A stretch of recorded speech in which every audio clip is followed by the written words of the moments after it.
Hi everyone, welcome to our Loeb Center podcast. Today I had the pleasure of speaking with Ethan Neuschwander on why you should consider doing research here at Amherst, also the process of applying to law school, and the importance of figuring out what you don't want to do as much as what you do want to do in considering post-grad plans. All right, hello everyone.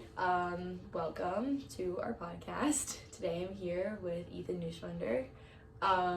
And yeah, tell us a little bit about yourself before we get into it. Yeah, absolutely. Well, thank you again so much for having me on the show, Ava. I really appreciate it. Like you said, my name is Ethan Neuschwander. I'm a Spanish major here at the college. I'm in my last year. I'm a senior, so on the road to graduation. Scary stuff. It's crazy. It's Time so has gone by scary. so fast, but it really has been a great time. And yeah, here on campus, I'm a managing news editor for the Student, so that takes up a lot of my time. Really enjoy being involved in what's going on in campus and knowing what the administration is doing, what students are involved in. I've really enjoyed that throughout my time here. I'm also a member of TI, Terras Irradient, which is Amherst College's Christian a cappella group. I have a lot of fun doing that as well. And I just finished that doing some research work as well for the Spanish department, which has also been really important to me throughout my time here. Oh wow, okay, so let's dive into that a little bit. So for those who also don't know, I'm also a Spanish major, so I've had the pleasure of having class with Ethan a few times in our time at Amherst, but specifically we're in the Spanish senior seminar together, and everyone kind of enters the Spanish major on a little bit of a different path. It's definitely one of the more unexpected, quote unquote, unexpected majors that someone could have beyond, the traditional econ, psychology, math, pre-med, biology kind of tracks. So tell me, how did you get into that? What was sort of, your thinking behind that? How did you, find that sort of niche and decide to declare the Spanish major? Yeah, definitely. Also another great question. So coming into college, I thought that I wanted to be a Spanish major. I had started learning Spanish in high school, and I really just fell in love, as cheesy as it is to say, with the language itself. And I was just so fascinated by the process of language learning, too, that I knew once I had graduated that I hadn't reached the level that I wanted, and I really wanted to honestly achieve fluency in the language because it was something I loved so much, and it gave me such an ability to communicate with people in my community where there are a lot of migrants from Latin America. And growing up, I was able to speak a little bit with friends, but I knew that I wanted to really be able to communicate fully in the language.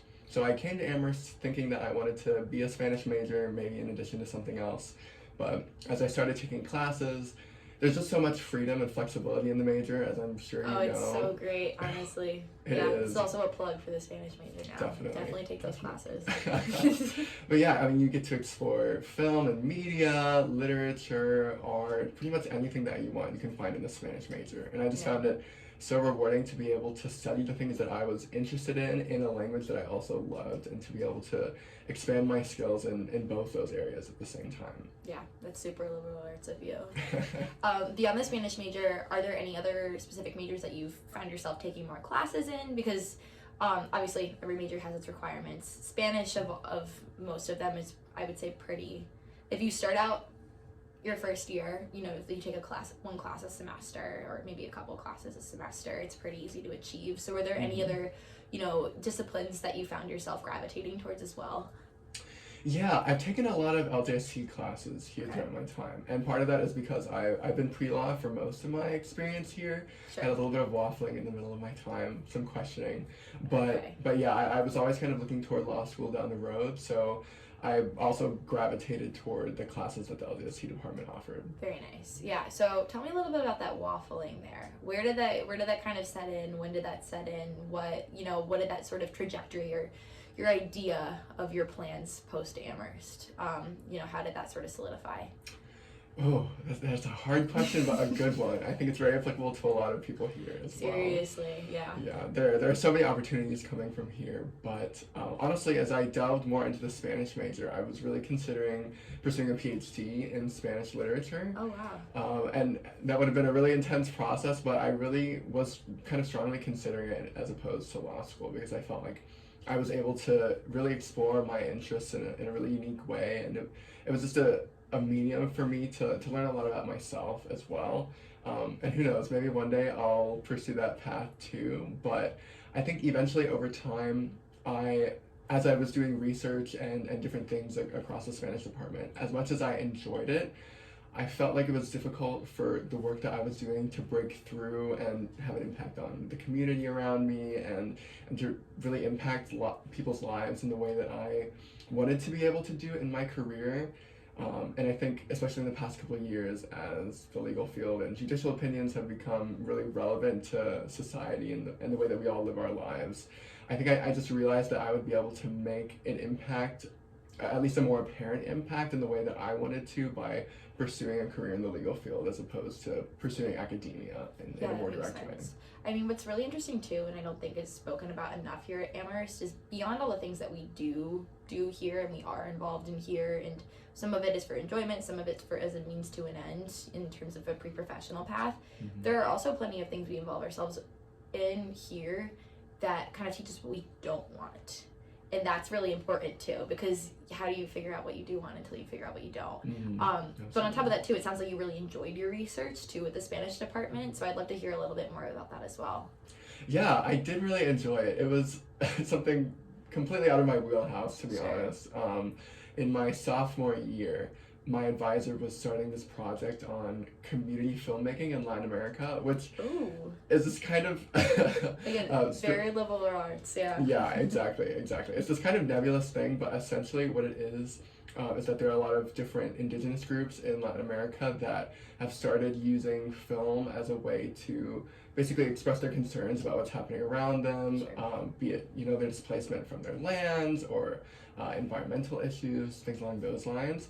And so my advisor basically approached me about potentially working on the project, and I had no idea what it was about. He explained a little bit to me, and I was like, I don't really know if I have anything to offer this, but I was like, maybe I'll try it out and see how it goes. And I ended up working on the project for about 2 years. It became really kind of its own passion project for me, and also very exciting things. We're about to send an article that I've co-written with the professor off to a journal very soon. Oh my goodness. So it's been a really fun process. If law doesn't work out for you, at least you have academia in the making. Exactly. It's there for you if you want it.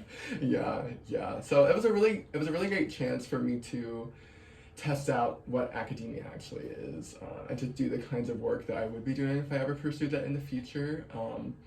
And again, I did realize that I don't think it's something that I really want to make a part of my life in such an active way, but I really enjoyed the process, and it was great to be able to explore an area of study that is so foreign to me, because I had no experience in film going into that particular avenue and that research. So it was a lot of fun to be able to do that, and I really enjoyed the people that I was working with. So absolutely. If any of you guys have any research opportunities that spring up, even if they seem like something that you wouldn't necessarily be drawn to, I definitely would recommend going for it. Yeah, that's great advice, especially just in being able to explore things and also following those instincts too. Again, being outside of your comfort zone here, it's easy to be outside of your comfort zone in a way that feels, a little bit out of control in terms of, taking classes you don't feel really comfortable with, or, imposter syndrome that we all feel, but also like diving headfirst into something that could be beneficial is a hard thing to say yes to. So you gotta give yourself some credit for that.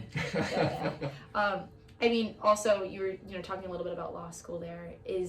How's that process been? Because I know it's a lot. And it is. Tell me a little bit about your decision to go straight out as well. Because sometimes, people take some gap years, etc. And as you were saying, the political landscape and the legal landscape has changed so much in this country in the past few years, especially since COVID. What do you see the impact you want to make in the world through, everything that you've seen going on? Hard-hitting questions. This is an interrogation, yes. All good. Happy to spill all of the information. Honestly, the process has been a little rough. It is difficult to manage the application cycle and just regular academics and extracurricular responsibilities, especially I'm working on a thesis as well, so to try and juggle all of it is kind of a pain. I wouldn't necessarily recommend it to everyone, but I think for me, I was able to do a little bit of work in the legal field over this past summer through an internship, and I really enjoyed the work, and I got to do some real legal work, but I think I also realized that if I took a few gap years, in the legal field, you're just so limited if you don't actually have a law degree. You know, you can work as a paralegal or a legal assistant, and those are great jobs and super valuable, but a lot of it is, you know, a little bit more paper pushing, to be honest, and, you know, that's throughout the whole legal world.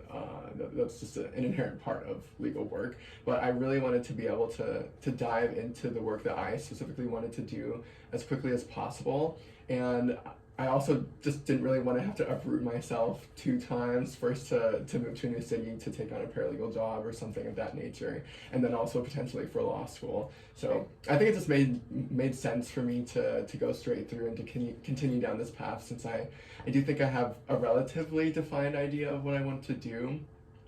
And you asked also what is it? So what exactly is that idea of what you would like to do? Yeah. So one of my interests, my big interest at this point, I would say, is working at the intersection of immigration law and international human rights law. So working with refugees, working with immigrants, and working at an international level to try and effectuate changes that different countries can really promote within them and across borders to make the immigration system more accessible, more responsive to the needs of people who around the world are suffering so much and going through so many terrible things, especially as the climate is changing. There are more climate-related disasters and a host of other issues. So trying to figure out how to meld my interest in immigration law, which is what I was working with over the summer, but expanding that, I guess, to an international level, because immigration is obviously such an international phenomenon. So I think to really make a difference, you have to be able to work across borders in that way. Yeah, absolutely. Well, that's fascinating. And I'm very lucky to be in the room with you, because eventually when I see your name on some really fancy journal paper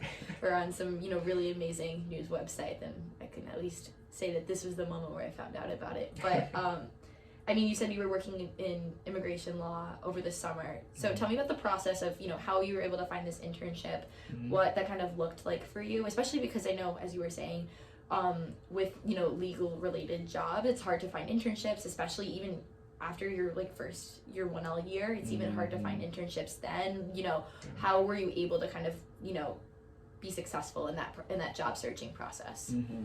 Yeah, it is such a struggle, honestly. I sent out many applications and received many rejections. Places are just flooded with applications for pre-law internships for people who are considering law school. Honestly, I found my internship by reaching out to an organization, just cold emailing them, essentially. I was looking through a list of different providers of like immigration assistance across the country, and I kind of wanted to be in California, since there's so much action happening down at the border there, and it's such a relevant place for immigration work. And I saw that the American Bar Association had something called an Immigration Justice Project, which is essentially an outlet in San Diego on the border between California and Mexico, where they do pro bono work. And then I was really interested in what they were doing, and so I just sent them an email. I sent them a little bit of information about me, about my interests and my resume, and they responded within, I think it was about a week. They reached out to do an interview. I interviewed with them and then got the position, which I didn't even know that they had positions available, because they don't really publicize them. But once I had applied, they directed me toward a particular position that they had, a particular internship. So once I did that, things just kind of fell in place. So that's fantastic. Definitely recommend reaching out to people that you don't think have an internship and just asking them if there's anything available. I think a lot of people are willing to give you experience if you show that kind of initiative. Yeah, absolutely. I mean, where did you find it in you to be able to sort of cold outreach? Was that something that you had received as advice from somebody else? Was it sort of like, you know what, I really want to do this. This is something I'm really passionate about. Like, screw it, let's go and see what lands. Where did that sort of, you know, come from for you? Yeah, honestly, a lot of it came from Victoria Wilson in the Loeb Center. I had went to her to talk a little bit about legal careers and legal internships, and I expressed my interest in immigration to her, and she sent me a list of essentially nationwide providers of immigration resources. And I just scoured that list, looked at places and organizations in different places that I was interested in spending the summer, and I found the organization and explored their mission statement, looked at what they were doing, and was just really attracted to the work. So I have to thank the Loeb Center for giving me the initial impetus to actually find this. Loeb Center plug. They're here to help you. They're amazing. They really are. Which I can definitely relate to that too, because honestly, my first internship that I ever had, I did a public relations internship between my sophomore and junior years, and I can definitely thank Carla Costa for that. And she was putting me in touch with a lot of alums who worked in like the marketing and PR space, and they really help, especially in areas or in time specifically when someone's career timeline is a little bit difficult to align with actually getting a job because it's not what people are looking for. Right. But also then when you are supposed to be looking for a job, then they're asking where's your work experience.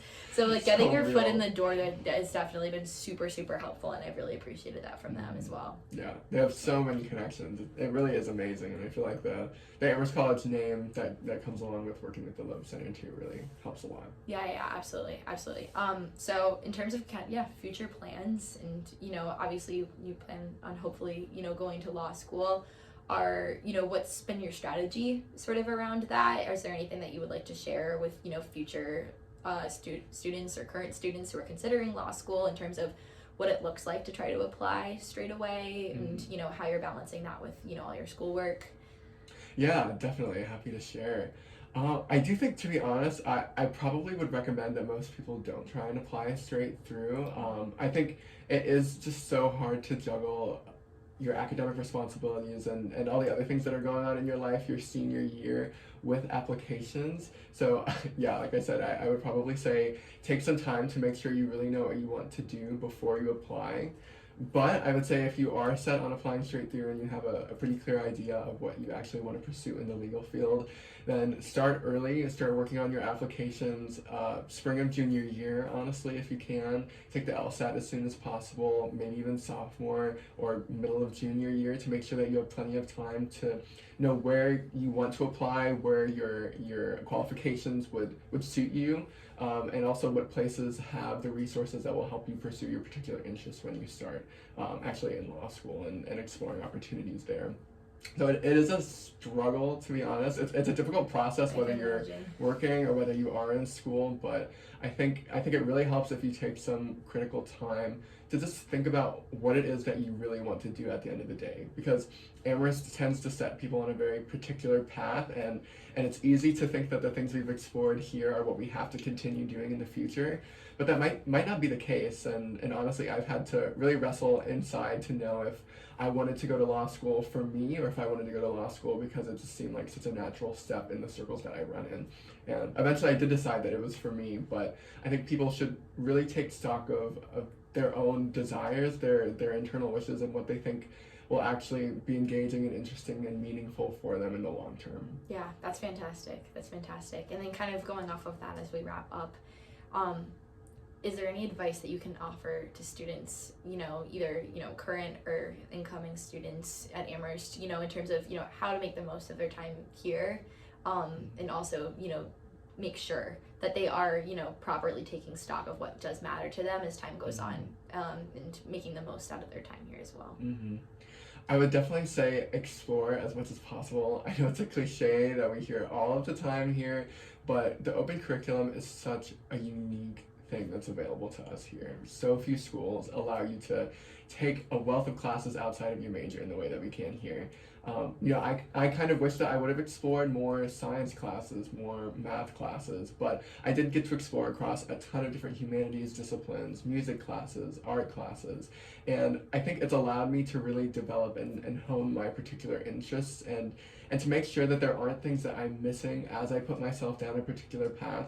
Because I think it's very easy to retroactively look back at your college experience and say, oh, what if I would have explored this? What if I would have tried this opportunity? Maybe that would have been what I really wanted to do in the long term. But I think starting off in your college experience, and even if you're further along, here you have so much freedom to take those chances and really explore. And I think doing that, pursuing those opportunities, is one of the best things that you can do to set yourself up well in the long term for career and personal success. And that also applies outside of classes. There are so many just rich opportunities here to do research, to explore different extracurricular activities, and I think it's really great to explore as many of those as you can. Yeah, that's great advice. So students, take advantage and don't limit yourself. Yes, absolutely. Exactly. All right, well, thank you for this conversation. This was absolutely amazing, and thank you for all of your advice. Absolutely. Thanks so much, Ava. It's been a pleasure.